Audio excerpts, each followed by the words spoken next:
Hi, this is Steve Erickson.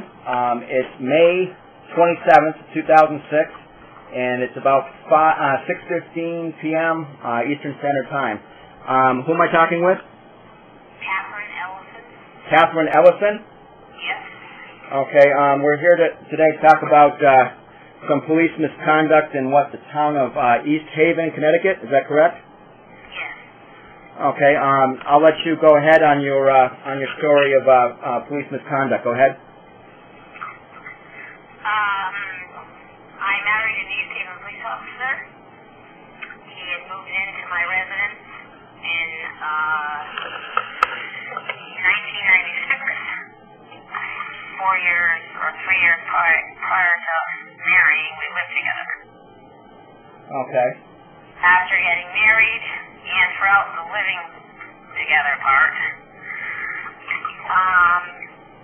there was several domestic violence acts in the home. Okay. Were both of you arrested when the domestic incident took place? Yes. All right. What are the approximate dates that both of you were arrested? Okay. That's where I would have to go back and get all my paperwork. The date would be like 2001. All right. Well, if you're not sure, we can find out later. But was the officer, what was his name? That I was married to? Yes. Richard Ellison. Richard Ellison? Mm-hmm. All right. And the officer, when you're both arrested, was his firearm taken away from him, or was there any discipline for having been arrested for domestic assault? Nothing. Nothing. Nothing at all. All right. So was there pictures of you beaten up? I only took one set of pictures from one incident out of literally maybe 60 or so beatings. Uh-huh. And I have doctors' records stating that. They would have to find the doctors and their names. Because I went in for a cracked or fractured rib. And because he was a police officer and I knew he would lose his job, I was afraid I wasn't going to get any support or have anywhere to live. I didn't want to rat on him at the time, stating that I fell while I was rollerblading. The bone doctor, whoever he was, a rib guy, whatever doctor you would call him, orthopedic, maybe. When he viewed the x-rays, he said, you directly did not take a fall because you don't have any outside bruising. It's only inside, there's no outside bruising. So basically you're lying. This looks like an abuse type thing. So if you need me to heal you right, you need to tell the truth. So then I came clean and told the truth.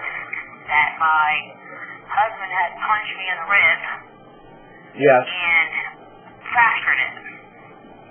That was one incident. Had to go back to him again because he fractured my wrist.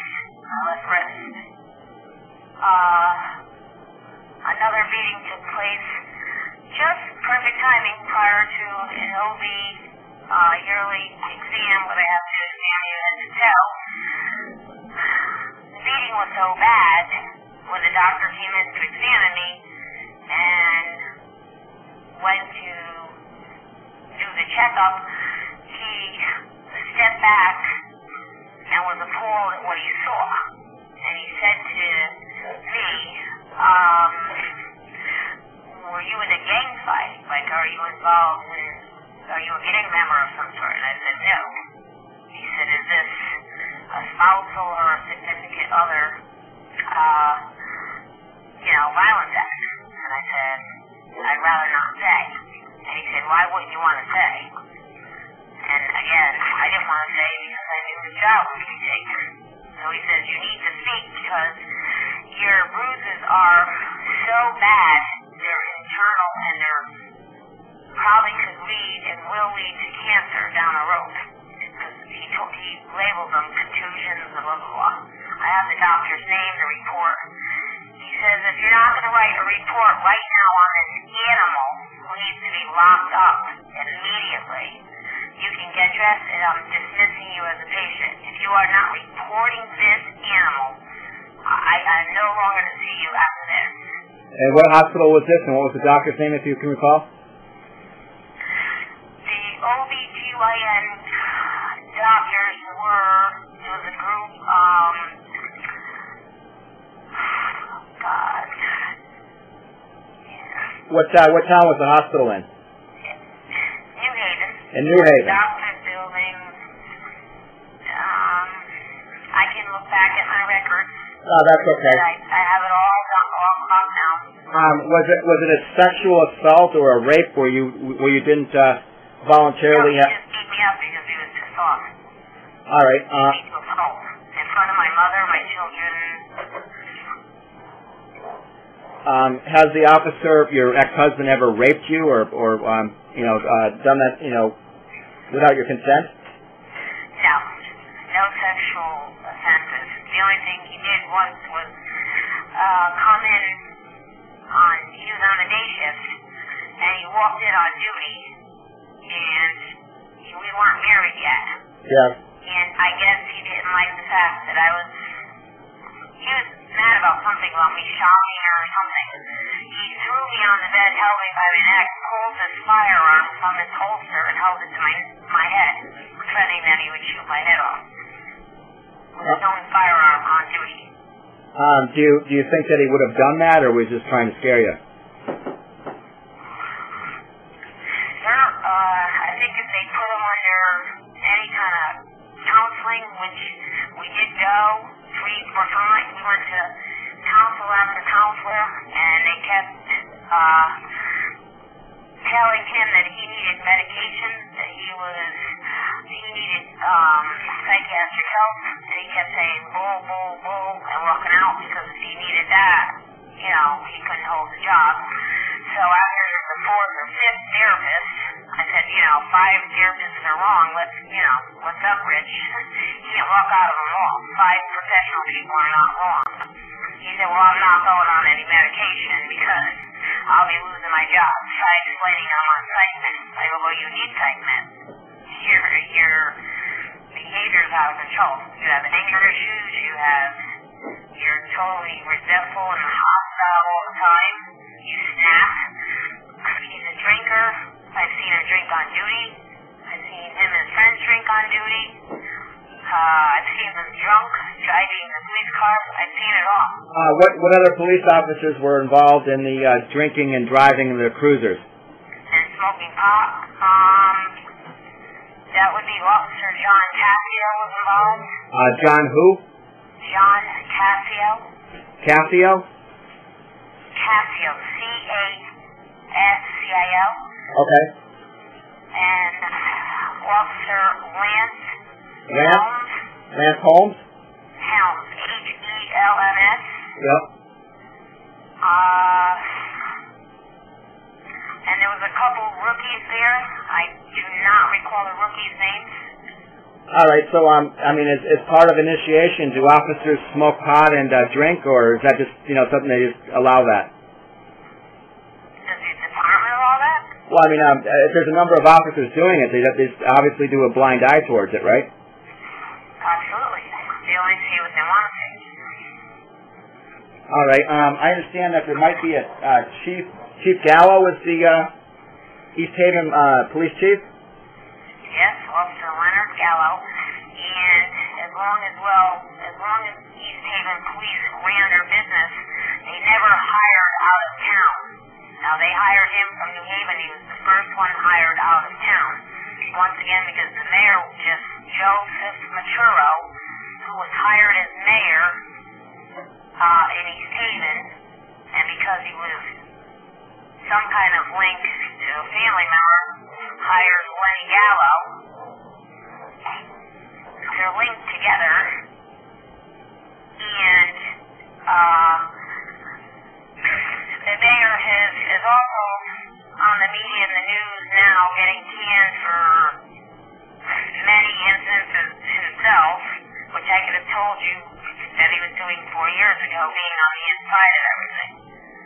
Okay. Like, my husband would patrol the area that we lived in. He'd be sitting at home listening to the scanner. A call came in, they got suspicious activity, or they had the narc force there on a certain street to look through somebody's garbage for drug paraphernalia or whatever they could find. Certain street, certain house. By mistake, they went, not knowing, they went to the mayor's house by mistake. They went to the mayor's home? Huh? They went to the mayor's home? They went to the mayor's house. Yeah. They were called to the neighbor's house. Yep. They mistaked one number from the next, so they accidentally went through the mayor's garbage. Really? Yes. Once they dumped and went through the mayor's garbage, they came up with all kinds of drug paraphernalia, cocaine, pills, marijuana, blah, blah, blah, roll papers, everything to think of and some more. So they called into headquarters saying, go to Channel 3, which is private. We made this mistake, and we kind of found something you really don't want us to hear, and what do you want us to do? So, them being shove it under the rug, quickly put the garbage back together, tap it up, and walk away. All right. Knowing that the mayor was on drugs. No, okay, they knew the mayor was on drugs, so they covered it up. Exactly. What's the mayor's name? Joseph Maturo. Joseph Maturo? Maturo, M-A-T-U-R-O. Okay. I understand that the common practice on the street there in East Haven is when they have informants that sell drugs. We haven't talked about this before, but do you know that if they keep half the money or keep half the drugs, there's some type of that going on? I'm sorry, I don't know what you said. The narcs? Are you talking about the narc force?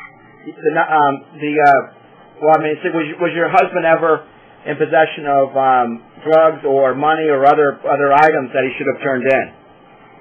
Yes. Okay. What? And several others. They'll pull over people for suspicious driving. Yeah. They particularly zoom in on the Spanish, Puerto Rican, and black, African Americans. They don't want them in our town. So they'll pull them over and say they were suspicious driving, which they weren't. The next thing you know, they're jacked over the back of the car, taking knife sticks to their heads, while the other guys are going through their car confiscating all the drugs. As a matter of fact, there was an incident when one of them was pulled over. Yeah. Officer Brian Kelly finds the drugs in the car. He confiscates maybe 20-ounce bag of marijuana. That night he goes out after, he gets off midnight. He goes out after shift and parties at the firehouse in New Haven. It's a bar. It's another druggy bar. He sees my son in there. My son. And says, slips on the bag of marijuana to here. Judge's prize. So they're giving out marijuana in the bar. What bar is it? Is it with the firehouse, or what bar was that in East Haven? That one would be in New Haven. New Haven. What's it called in New Haven? The bar? Fireside. Fireside In New Haven. All right. So do cops go there to sell their drugs that they confiscate, or? I don't believe they sell them. They either give them to people they know, and mostly they take them. Every single solitary one of them, and I don't care who you go up to today. Any one of them you can grab, any name I give you right now. If you were to pull them tomorrow and take a drug test, Yes. they're on steroids. Yep. Every single one of them is pushing steroids. Yes. That's a fact. Then you're going to find alcohol and marijuana on them also. The other ones, some of them are on narcotics. All right. I can guarantee you they will not pass their drug test. If they're pulled not knowing, if they have heads up, they're going to do something about it. If they're pulled not knowing, there goes their job, their cans.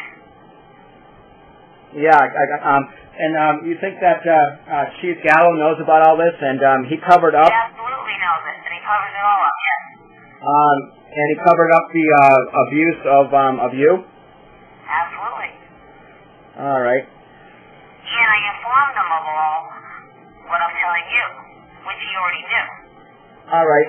Are there any other officers that you haven't named so far that have either been confiscating drugs and money to keep them or committing other crimes? I know they confiscated. I've never seen them sell them or heard of them selling them. That part I cannot say I saw or heard. Yeah. I've seen them on their off-duty time be on a road job.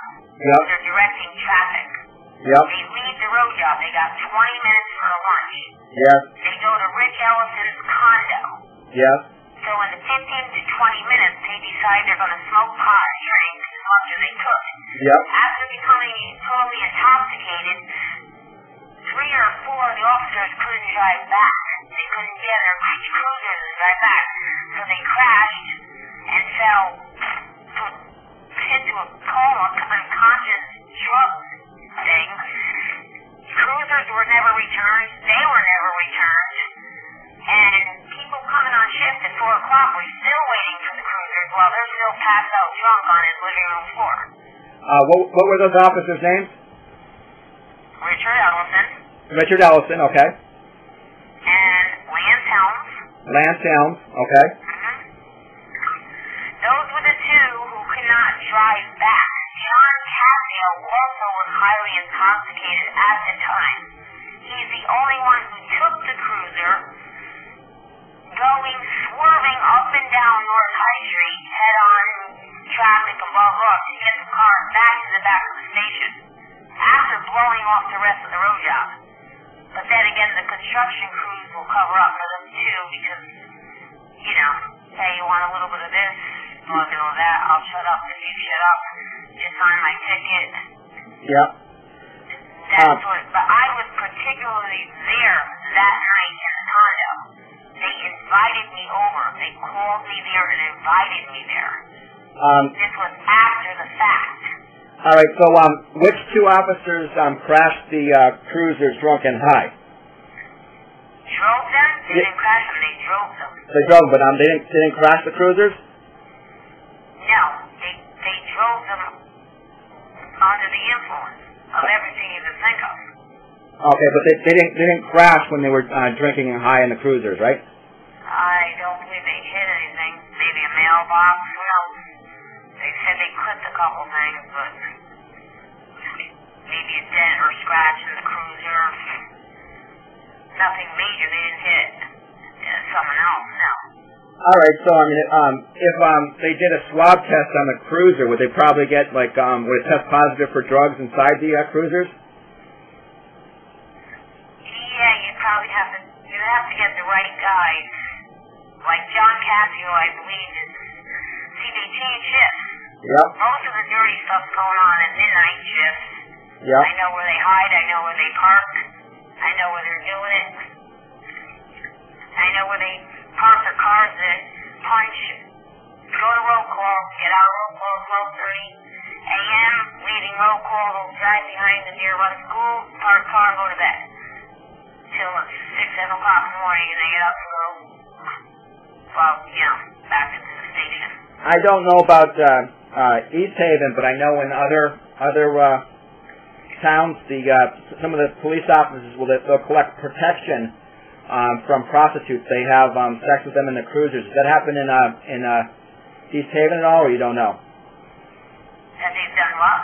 No, East Haven isn't as bad as some areas. There's not prostitute areas in our. Okay, I mean the other type of crime going on that they could possibly cover up. I know East Haven. I haven't heard about East Haven.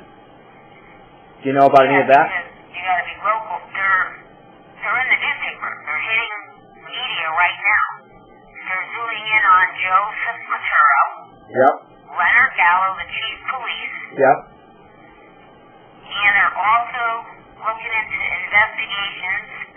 Now, the inside police officers, because he's shoving so much stuff under the rug, all this time. That worked fine for the police officers because they didn't want to do the reports and stuff. Instead, they could go sit somewhere with their feet up. You know, they could screw people in the police car and blah, blah, blah. That worked well up until the sergeant test came, and who didn't make sergeant, who didn't bump to lieutenant. Okay, now people become angry. Now they're still in their guts about the chief. Only until the insides became angry about him. So now the insides, particularly Paul McCrory right now, has a civil and he brought everything to a legislative top. He brought it to everything.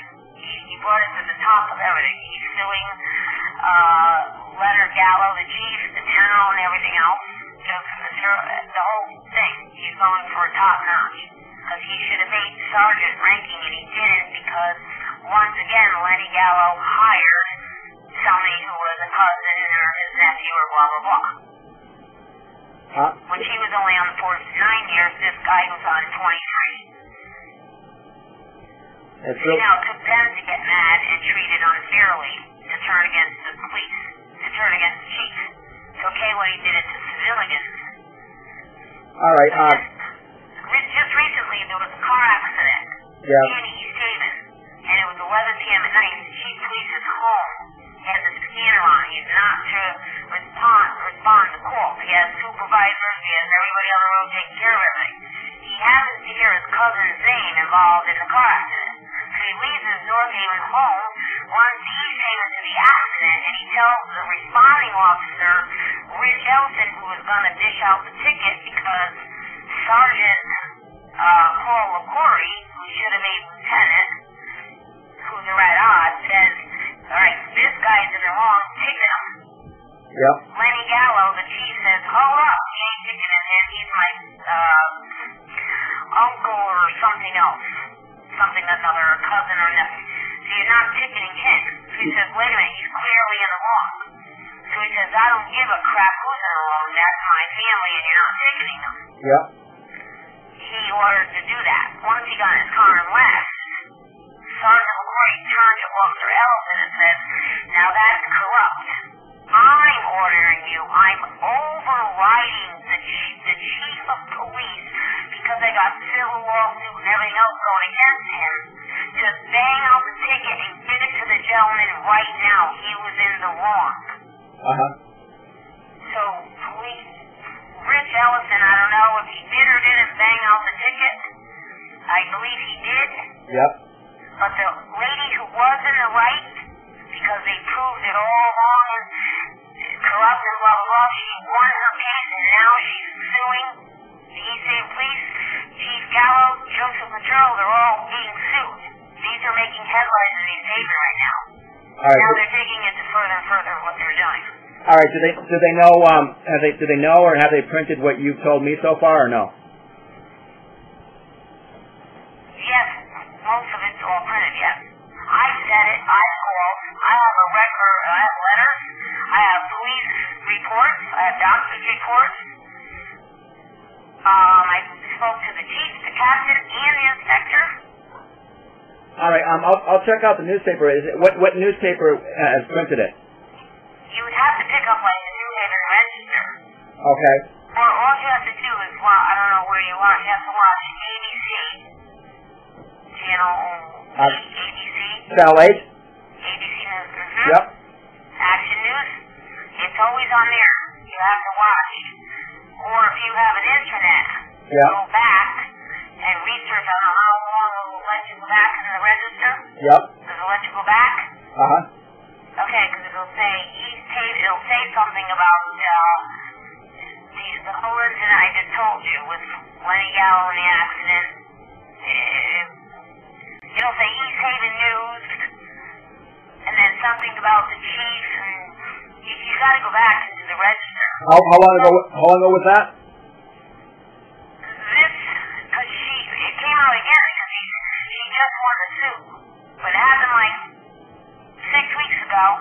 Now her suit got immediately pushed through. So it's coming out again on the news. And about Joseph Maduro, he just got on like 4 nights ago, the mayor, that they're finding this that, and the other thing about him, and why he's getting the move.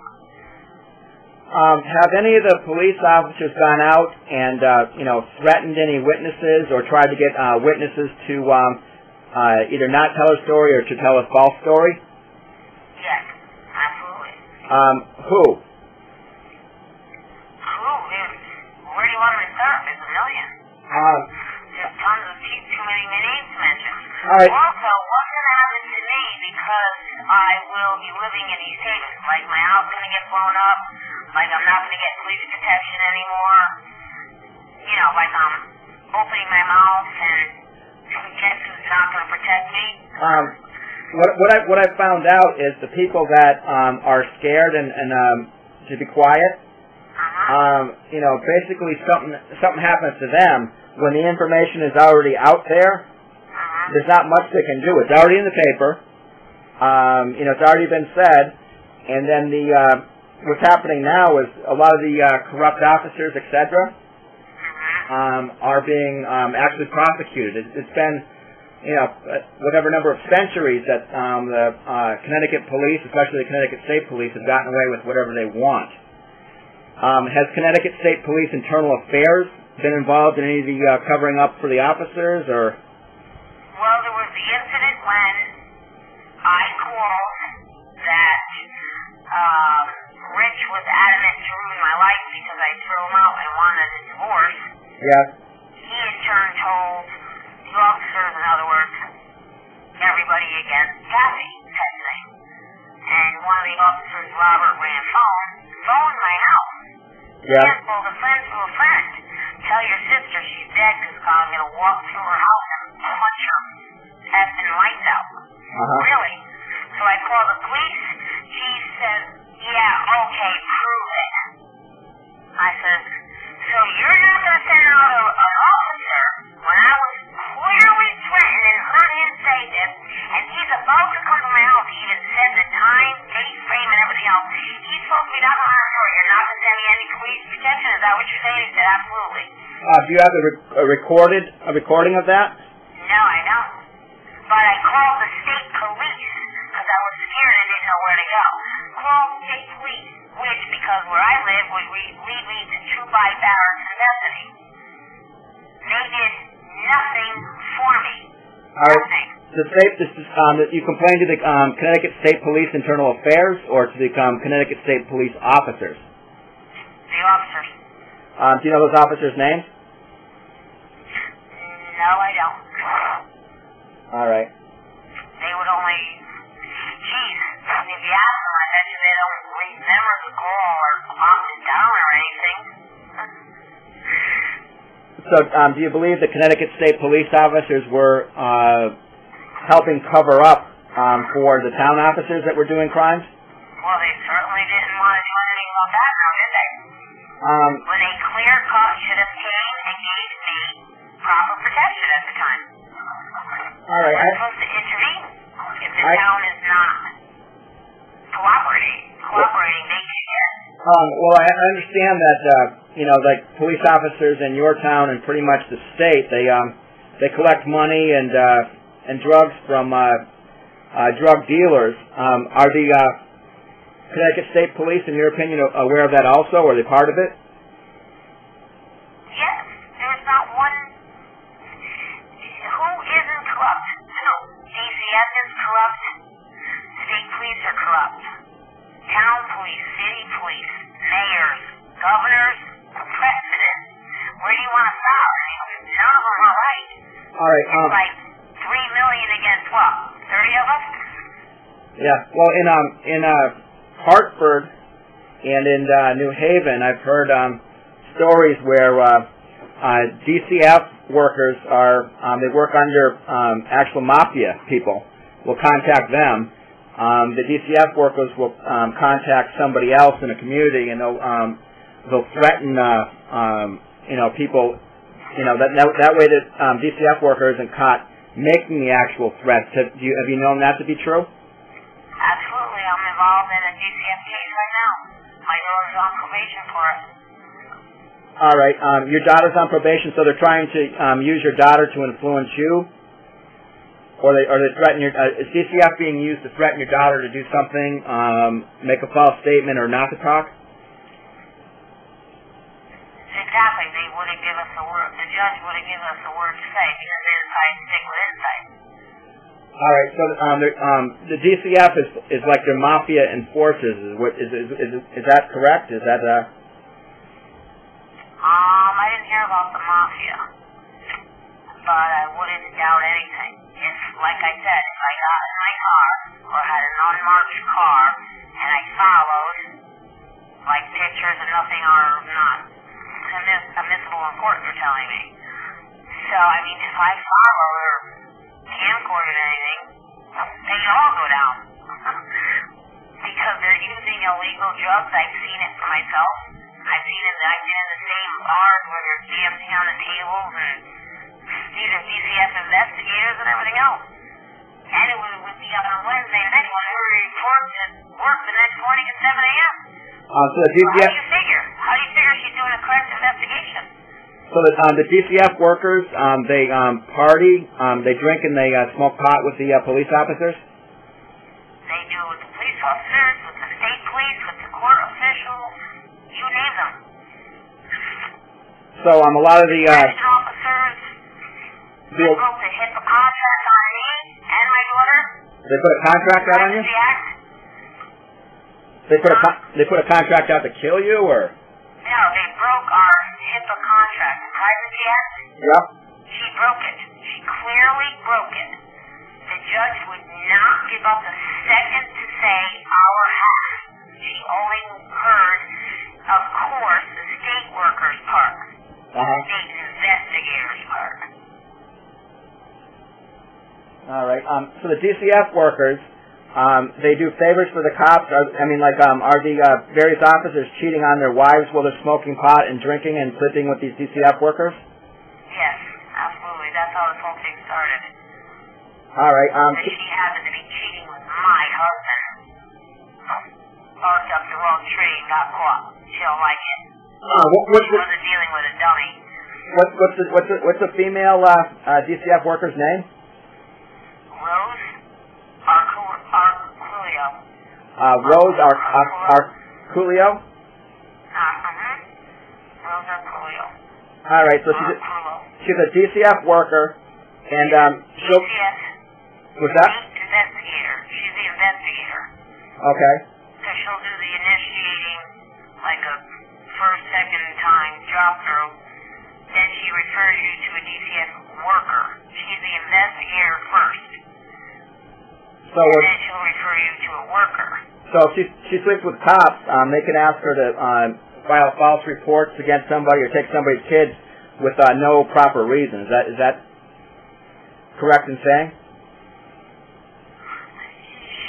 She took a complaint in East Haven where we lived. Yeah.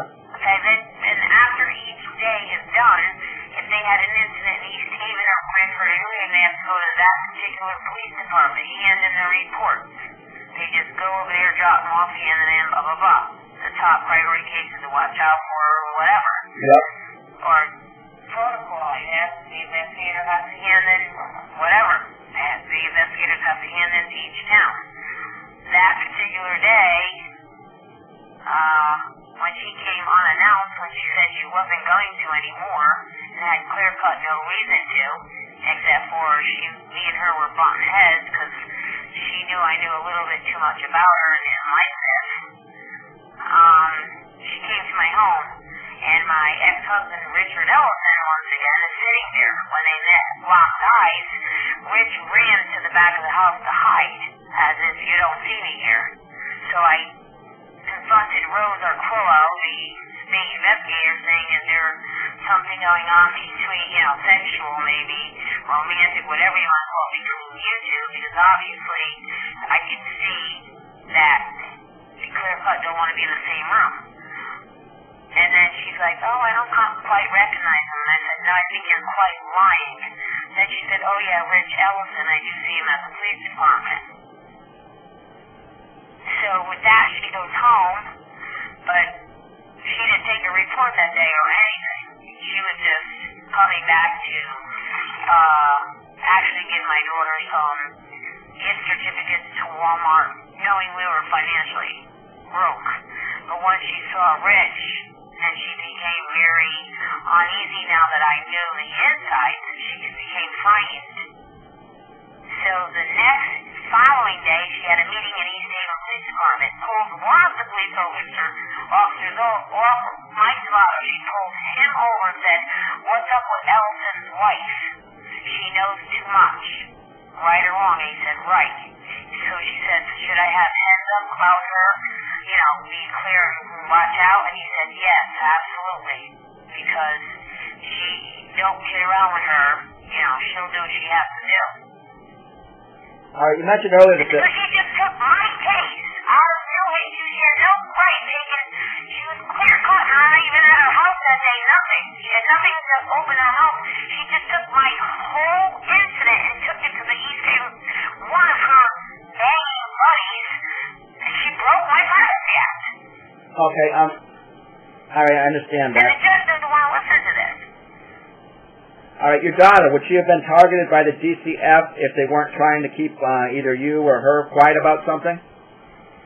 I'm sorry, what? I said the DCF being involved in your daughter's life, would that have occurred if they didn't want you to keep quiet about something? No, I'm quite not getting that. They were only involved because my granddaughter was missing 3-4 days of school at a clip because she was going into panic attacks.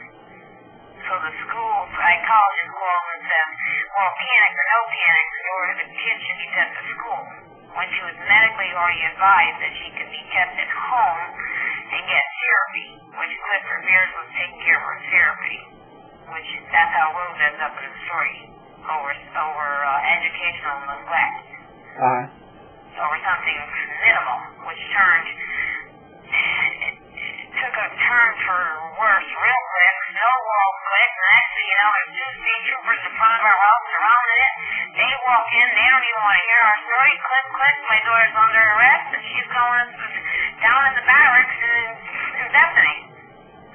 Now, I have to put up a $5,000 cash bond to get the kid out who's hyperventilating in a basement and everything else. All right, so you didn't think DCF was proper and that the they were not proper. They were proven to be not proper. So Rose turns around and twists and lies about the story, totally making up things that she told the state police. This is how nervous she was. That we got up, went to her house, banged on her door, and told her that she was going to die. None of that was true. I was telling the officer that over and over. He said, this is what the state trooper said to me. Well, I could get all that because I have it written down. I already know what you mean because I dealt with Miss Arquillo before, and I already know her character and her ways, and I'm not approving of them either.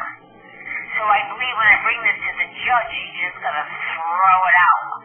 And Rose, knowing this, that it was going to get thrown out, kept calling, saying, "Oh, they're calling up and saying this and that." She just kept lying all along. She had no backup. Everything was hearsay. She had no backup as to what she was saying. I said, "Hey, I could walk in that courtroom and say, Rose, no, hearsay, and punch me in the face. Or hell, a knife to my throat. She's saying just the same stuff. Why?" I said, "Well, you're going to listen to her story, but not mine." The whole thing is corrupt. The whole thing went down. It's all wrong. And my daughter is still on probation, and this has not come to an end yet. All right. There's a lot of a lot of people can tell the same story about the same people. Do you know of other people that have been retaliated against for either trying to inform on a police officer or DCF, or do you know of anybody that didn't do what a policeman or DCF asked and then they were retaliated against? Do you know anybody like that? Yes. Can you name them? No, but they have it on record. They have it all on record. I mean, they've beaten them to pulp. All right. Beaten them silly. So it's all going to be in a hospital. Do you know the names, or you just don't want to say? No, I really don't know. I don't recall the names, but I know several of them took disgusting wrongful beatings. All right. Who are the officials, the DCF or the police officers involved in these cases? The police officers. Okay. Which police officers specifically? You're basically looking at the whole force. Okay. So pretty much all. Of the force. So pretty much all of them. Pardon me? So pretty much all of the police officers in East Haven are. Most of them, yes. So you think the whole force is involved in illegal activity? No, not the whole force. The most of them. I would say maybe a good 86%. Yeah. There's only a handful that is not. All right. The ones that aren't involved in wrongdoing, smoking pot, drinking, taking things from drug dealers, and keeping anybody that's a minority, black or Puerto Ricans, out of West Haven. These are officers that aren't involved in the actual crimes. Are they involved in covering up crimes and in retaliating against people that try to report the crimes? No, what they did was wash their hands clean. They retired early, took an early retirement, left, got another job because they couldn't stand it here no more. And the other ones maybe moved to detectives so they didn't have to see the other ones. And just recently, the last officer who was involved in so much of this stuff and felt so guilty over it, the one I mentioned to you, Lance Helms, he feels so guilty he can't even sleep at night. So he just he quit the East Haven force and and got hired for Hamden now. What's this officer's name? What's this officer's name? Officer Helms. Officer Helms. Helms. Now he's transferring to Hamden because he doesn't want to see none of it no more. He doesn't want to be, in other words, he wants out of the evil realm. Some of them just love sticking in it. The others certainly find the light somehow. All right. Have any officers covered up for any rapes or murders or any type of theft or other crimes that you know of? No, other than I told you that they pull people over, confiscated drugs, and never handed them in.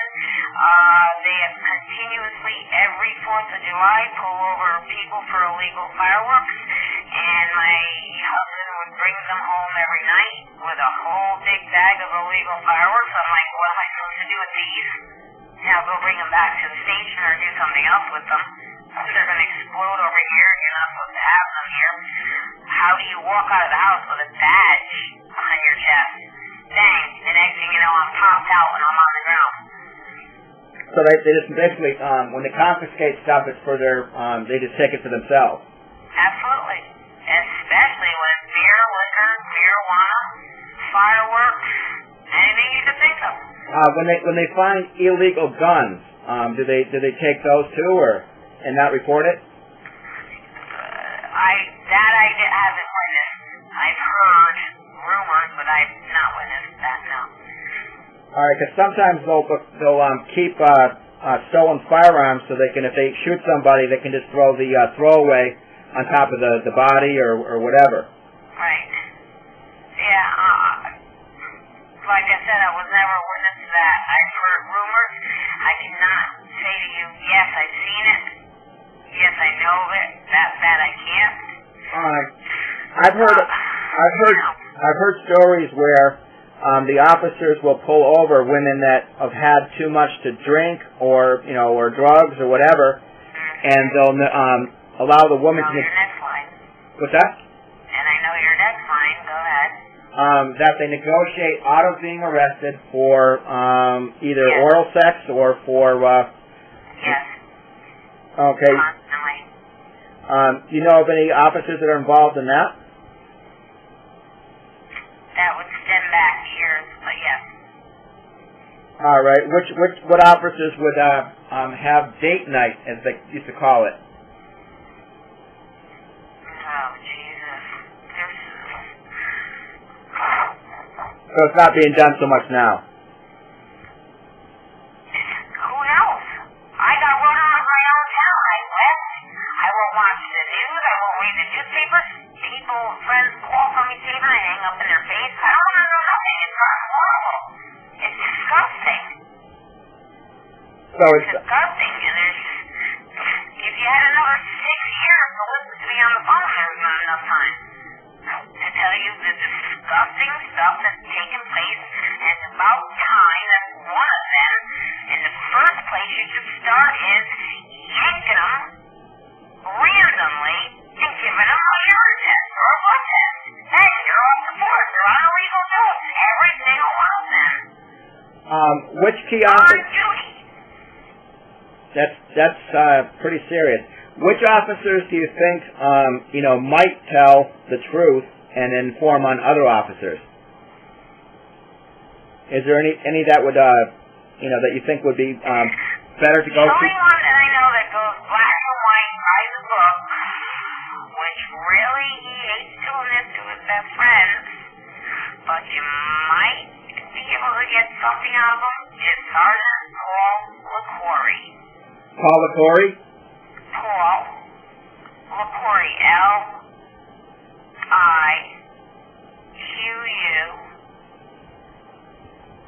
O-R-I? LaQuarrie. That's Q-U-I-R-O, or I have to look up the spelling. LaQuarrie, it's spelled very hard. So he's aware of crimes that officers are committing? Yes, and he doesn't want to. He'll take them in the back and scream at them.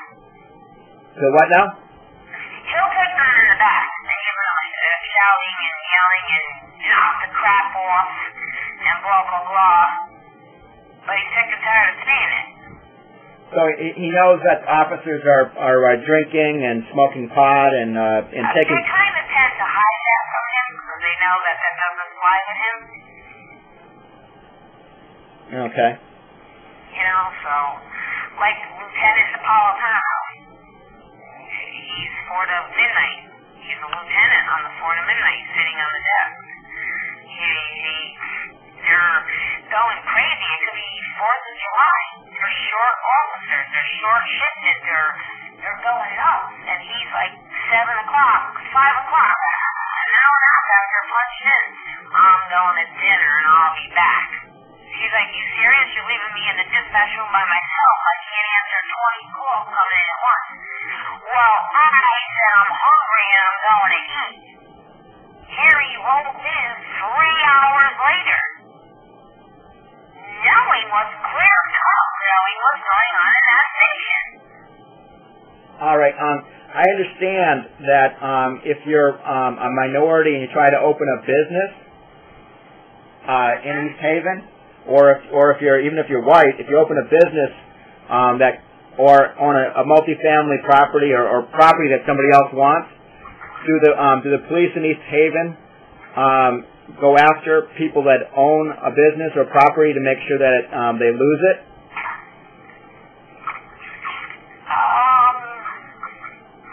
So what if they don't like you? What's that? If they don't like you, yeah, you're pretty much me. If they are there people that had property or businesses that weren't like that the police went after? Do you know of any? Yes, like Manhattan Fitness just went out of business or went bankrupt. The gym on Route 80, Pops in East Haven. And that Not like is that what? Were they targeted by the like the town health department, the building department, and the police to close? I'm sorry, what was that? I said, did the police go after them to try and make them close? Not really. They would try to either follow him, keep track of what he was doing, spread it around the town, warn others not to go to the gym and not to go to have their house built by his construction company because, and it's just a jealousy thing because he's, power, he's got money and blah, blah, blah. So that Manhattan gym, they were taking business from another gym? Yep, Planet Fitness took it over and that's headlines right now as we speak. So they know that That just changed hands. All right, so So you know that the police will try to intimidate people and not patronizing a business. They intimidate anybody they don't like, sir. Okay. If you're the wrong color, if you're not the girl who's going to, go to the side of the building and screw them, if you're hockey, if you're the wrong color, if you're from New Haven, or if you're anywhere but from Foxton or going to be, corrupt, then you're not in. I moved to North Haven in September of 05 because I couldn't take it anymore. I was born and raised, lived in East Haven 45 years.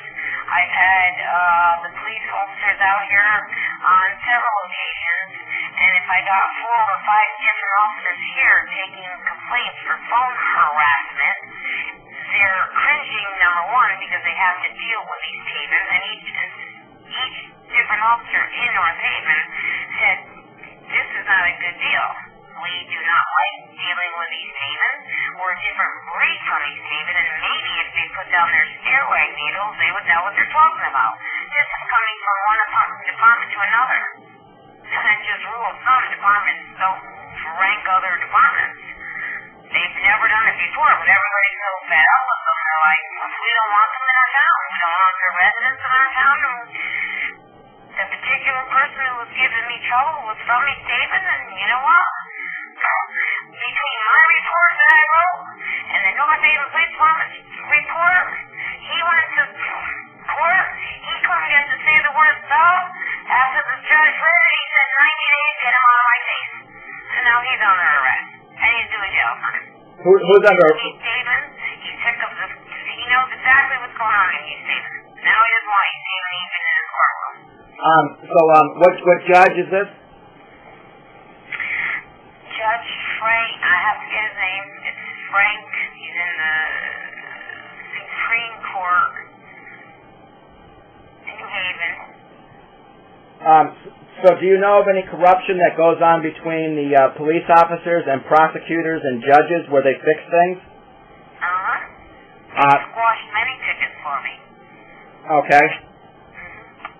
So that's the police fixing tickets. But as far as prosecutors and judges, will they go? If somebody is in the eyes of the police and they just want to retaliate for somebody doing something like making a misconduct complaint, are the prosecutors and judges complicit in helping the police commit illegal, to nail people?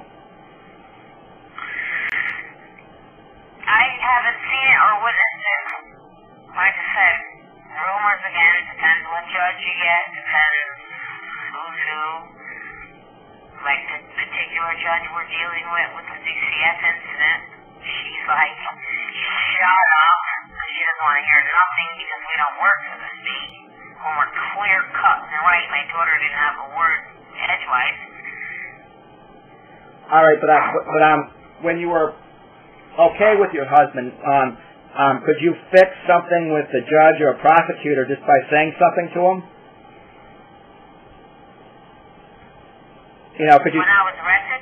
No, I'm saying if you wanted something fixed for somebody else, say, would your husband have influence on a judge or prosecutor to make things go easy?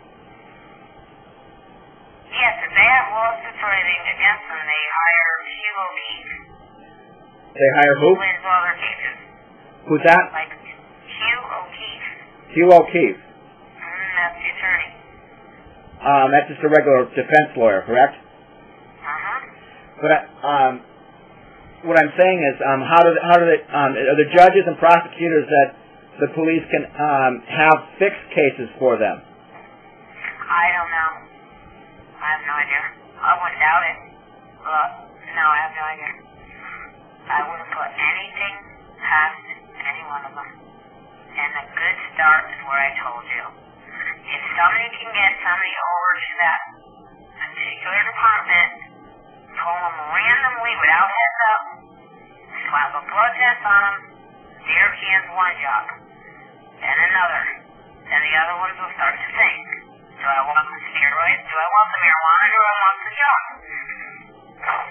All right. So if it'd pretty much be out of police officers, if they did drug tests and alcohol tests on them when they're on duty, But the Connecticut State Police, I mean, their internal affairs unit is supposed to, you know, take these kind of complaints, and you're saying that they just don't do anything to officers that are doing this? Yeah, they don't, because the mayor overrides and tells them, shut up, that didn't happen, blah, blah, blah. And he's under investigation. Is the mayor under investigation for the drugs and all that was found in his residence? Nope, they don't know about that. Well, I mean, the police obviously... Maybe they were mad enough to come up and bring it up. Right now, he's under investigation. They said for several issues. They're not letting know too much information right now. All right, so I mean, the police officers went to the wrong house. They went to the mayor's house, found the drugs and, you know, other stuff that they weren't supposed to find, and then they covered it up. But it has so they covered up crimes. The mayor hasn't been investigated for drugs, or you don't know? Absolutely not. So and his wife got tired of him, you know, staggering home, and 2 and 3 in the morning got caught cheating, so she kicked him out. And one particular night, I was coming home, had to be 12:30, 1 o'clock at night. There's a car in front of me. I said, oh my God, there's a drunken driver in front of me. I don't know if I should call him in or what. He was swerving completely on the other line, missing mailboxes. I was trying to get his plate. He was all over the place. Come to find out, I see him turning in the police department. I said, are you kidding me? So I follow him into the police department. I watch him go back to Public Works in the back, get out of his car, take a piss. When I go down there to confront who it is, I see it's good old Joseph Pajero, the mayor, driving drunk, piss in his back of the police department, asking me what I'm doing behind the police department. I've been following you because you're illegal, and I was going to call you in because you were about to take your life, and worse than that, someone else's, which you're driving. all right. So the mayor has drugs. The cops have drugs. They drink. I understand that they use drug dealer drugs to. I mean, in other towns, I know the state police, or I don't know for a fact, but I've been told that the town police and the state police use drugs to buy sex with usually younger girls. Is that something that goes on in your town too, or?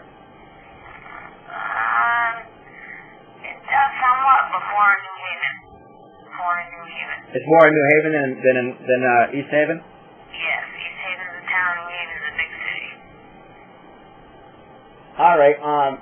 In some towns, the police officers, they align themselves with the delinquent kids, the ones that are vandalizing, etc.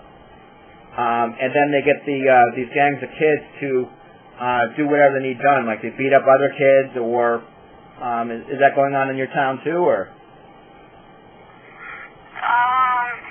No, the only thing I know is that when the Knox force comes out and they're dressed in plain clothing, and they'll see 14 and 15-year-olds walk around, hey, if you can give me, some information, I'll give you a 6-pack of beer, whatever it takes, blah, blah, blah, because they're trying to crack down on the big drug dealers. So they try to find the big drug dealers by using teenagers. They give teenagers alcohol, and I assume they give them... Absolutely. Are they still the cops still handing out drugs to the kids, or you don't know? Oh, I'm sure they are. All right, so... I've seen them drink with them and everything. I've seen them. So are the police officers smoking pot and drinking with, like, underage girls? Uh-huh. Yes? Absolutely. I witnessed that with my own eyes. Occasions. I'm not asking for names, but would you be able to name these kids? Mm-hmm. All right. So they party with kids. They smoke pot. They drink. So they're contributing to the delinquency of minors. But While they're on duty. While they're on duty. Okay. They could be on a special task force that night. So they're in plain clothing. They're driving around probably BMW. They think they're all hot. Only they're on duty and they got a 32-pack of beer in the back. They're coming off behind schools, driving and everything's pretty funny. You're on duty, they get out of the car, they pull in my driveway, get out of the car, the next thing I know, there's the officer pissing on my front lawn. I'm like, dude, it's 9 o'clock, it's not even dark yet, what are you doing? You're like taking a leak in front of neighbors are looking. He's like, yeah, and I give a piss, why? It's out of control. Which officer did that? The one that was done that at 9 o'clock. Or do you know the officer's name? That was my ex-husband, Cathy Ellison, with Michael D'Amato. The other officer, that was... Michael, who was the other officer? Michael D'Amato. D'Amato. Okay, Michael D'Amato. So what they do is they drive around in BMWs to schoolyards, and they get young girls to drive around and drink beer and smoke pot with them? Well, what they're doing is they're trying to bust in on parties. Like it'll be prom night. Yep. They know they're drinking places. Yep.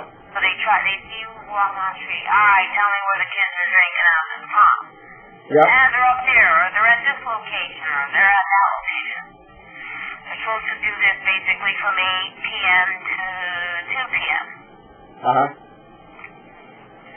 Okay, throughout the duration of this time, they don't feel like looking for that kind of crap till later on, until they're getting ready for it because they're not drunk enough yet. Yep.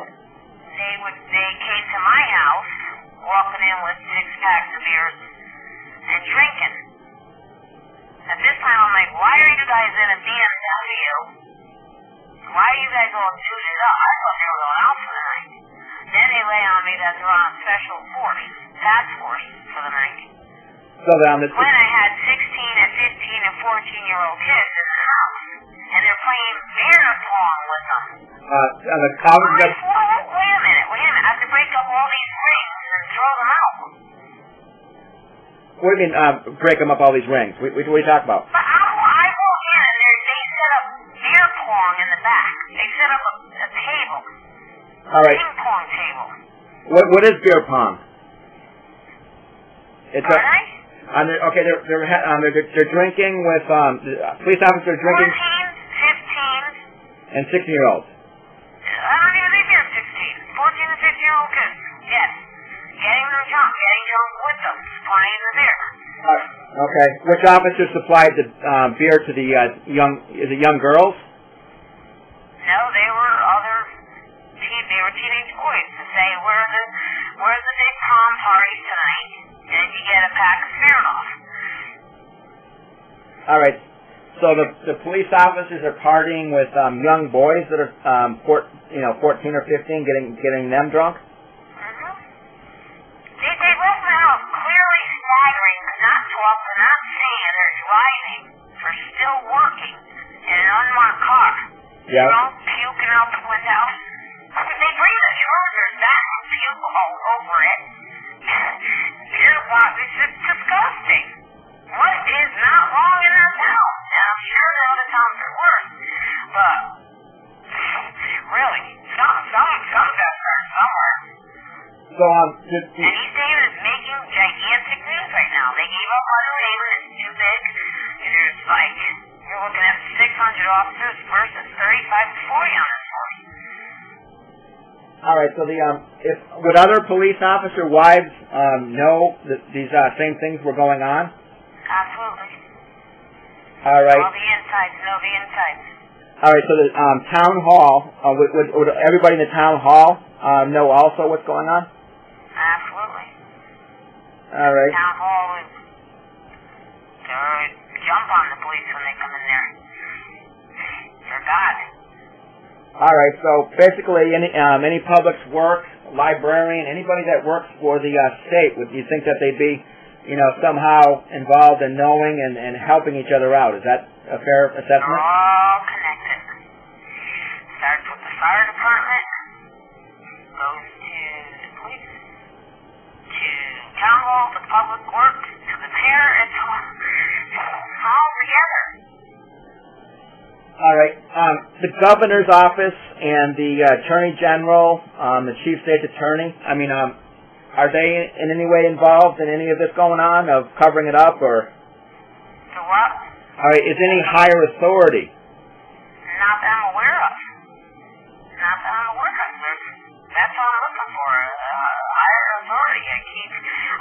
talk to Governor Rell. You can't get her. I mean, I heard she was supposed to be in town. I think it was today. I said, I'm going to search the crowd for this woman and try to pull her to the side and beg her by her feet. Help! Help! I put in 10 years ago. I'm on a waiting list 10 years for housing. When Joe Maturo steps up and, hey, you know, I can't get housing.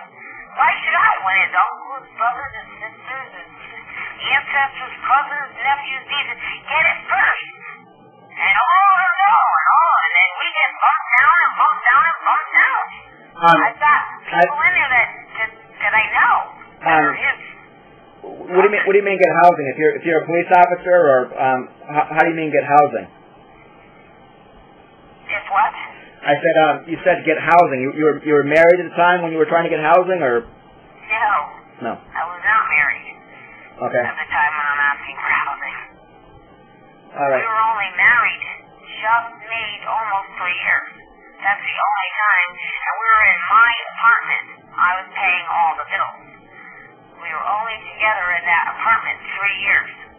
Me putting most of the money up. All right. Have you? You know. Did you notify Governor Rell? I'm looking for housing. I'm still getting bumped. Still getting the shaft. And I even called the housing authority saying I know for a fact Joe Maturo's giving it to his relatives. He needs to stop. So the town gives like what, free apartments to important people or people they know, family? See, I have a handicapped son. He's born handicapped. He'll go handicapped. He doesn't have that long span of life. I'm top priority for getting into housing, into something. They won't employ me. I'm his 24-hour, 7-day a week caretaker. They will not employ me. I gotta be home with him. Because of all the abuse and everything I went through after becoming entangled with the lovely Officer Ellison, never was on antidepressants or anti-anxiety medications prior to him. After him, I started taking those and started getting help and therapy. I'm still in it. I'm still totally damaged from the whole thing as we speak. All right. Did you report any of this to Governor Rell's office or to any other authority? No, I can't get through to them. I've been talking to Bob Ward. He's a state representative, and I've been talking to, tried to get in touch with Rosa Delora, Congresswoman. Yep. Her and I wrote several letters back and forth, and so we're aware of most of situations. Things are going back and forth. They pushed my SSI through, but there's still a lot of loopholes. Well, I'm right in the middle of it all. Do you think the local politicians, like the local representative or local state senator, are they aware of what's going on with the police, etc.? Most likely, yes. All right. Absolutely. All right. We could probably follow it up with another interview. Would you mind doing that? Not at all. I guess I'm not going to get police protection, but hey. All right. Buck's got to stop somewhere. It's somebody else that's also in the same business. Would you mind if they gave you a call? Not at all. All right. I'm going to review what you said, and I thank you very, very much, and we'll talk soon again. Okay? Sure. All right. Bye-bye.